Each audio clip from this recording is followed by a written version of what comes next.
the most painful thing in our generation today is that we are following media and following the news and all that to lose value for spiritual things. But we don't even know that these people talking and writing articles and these occults and all that, it's not that they don't believe in spirituality. They only don't believe in Christianity. So if you let go your Christian life and you live a life void of spirituality, you will die a miserable death. Those people will write articles on tithe as if you were a devil to pay tithe, but they go to other altars and sacrifice their body. Some of them are sick because of power. They sacrifice their hearts. They have heart problems because they had to ascend a certain authority, and the sacrifice they had to make was to give away their kidney, give away their heart, and they are suffering, but it's the sacrifice for that power. And they come back and tell you that Christianity, we are wasting your time, we are pushing you, pastors and all that, insulting us, but you don't even know those people are more spiritual than some of the pastors. The only difference between us is that we come on open altars, they go on secret altars. Listen, the people we call carnal, they are only carnal by eliminating God, but they are not carnal, they are very spiritual. They are involving Satan in many things they do, that we rise up. Most of us rise up from the bed, start makeup and walk away. You are going to meet a boss who've worshipped his idol for 3 hours in the night, and he comes in and see you holding a Bible, and he say, you people, you spiritual people, but he didn't hold a Bible. He held something. He drank blood. He sacrificed his son. He sacrificed his child. Some people sacrifice deadly things. Parents, they understand what sacrifice is, and they trivialize sacrifice before you. They just gave away their mother, but come to insult you that you gave away 10% of your money.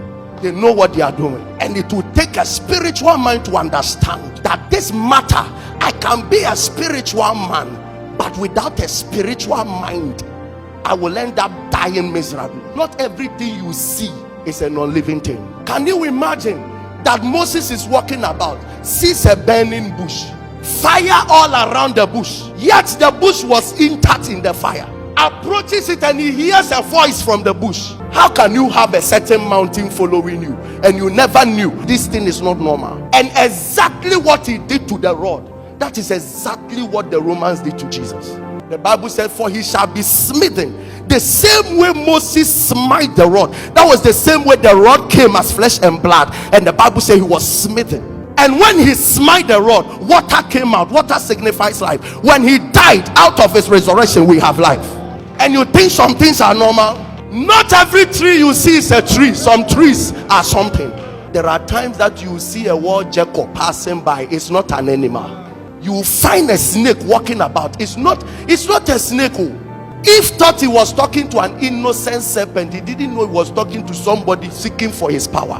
Carnality will always push you to a place where God is there, but you can't see God is there. Carnality is intentionally closing your life from all the realities of who God is. Your ability to walk God out of matters. Your ability to not involve God in issue. You look at this and say, this is not God's matter.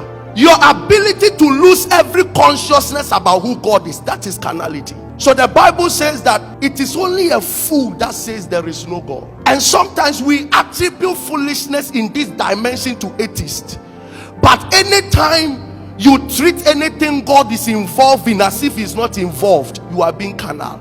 In Colossians chapter 3, when Paul was talking about marriage and talking about work and all that, he finished everything and said that whatever you do, do it as unto God, not unto men. It means that even in marriage, whatever you are doing to your wife, whatever you are doing to your husband, it is against God. You are treating the marriage as if God is not involved. There are people who are not born again, but they are trying their best to have spiritual minds. Then we get born again, spiritual people, and they are trying their best to decode our minds to be natural.